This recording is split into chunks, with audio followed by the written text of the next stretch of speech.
আমি ইয়াত 2004 আমি ইয়াত সোমাইছোঁ সোমাই পেলাই এতিয়া আমি আধাৰ কাৰ্ড পাইছোঁ, ভোটাৰ ID পাইছোঁ, ৰেচন কাৰ্ডো পাইছোঁ, লাইনো পাইছোঁ, ইয়াত থাকি পেলাই আমাৰ ঘৰো পাইছোঁ।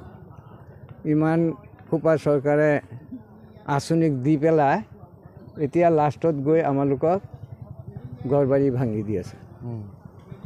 তে আমি এই 2004 যদিও আহিছোঁ, ইয়াত আহি পেলাই আমি স্কুল পাইছোঁ আৰু কিজানি 20-50 বছৰ আগৰ পৰা কিজানি হ'ব পাৰে।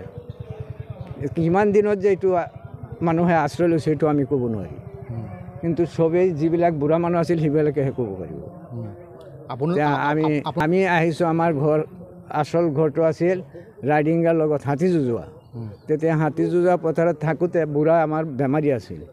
তেতিয়া 9 বিঘা মাটি আছিল, বেছিখিনি খাওঁতে আমি ডাঙৰ হওঁতে হওঁতে মাটিখিনি বেছিখিনি শেষ হৈছে। এতিয়া বুঢ়া ঢুকোৱাৰ পিছত আমি ইয়াত আহি আশ্ৰয় লৈছিলোঁ। তেতিয়া যদি চৰকাৰে ভাঙি দিছে, এতিয়া আমি লোকৰ ঘৰৰ কিনাৰত গৈ পেলাই বস্তু বাহিনী পেলাই থৈ আহিছোঁ। এতিয়া থকা জেগাটো আমাৰ নাই, এতিয়া কি এনেকুৱা অৱস্থাতে আছোঁ আৰু। এতিয়া আপুনি ধৰি লওক কিবা ক'ব নেকি? নাই, নাই, নাই।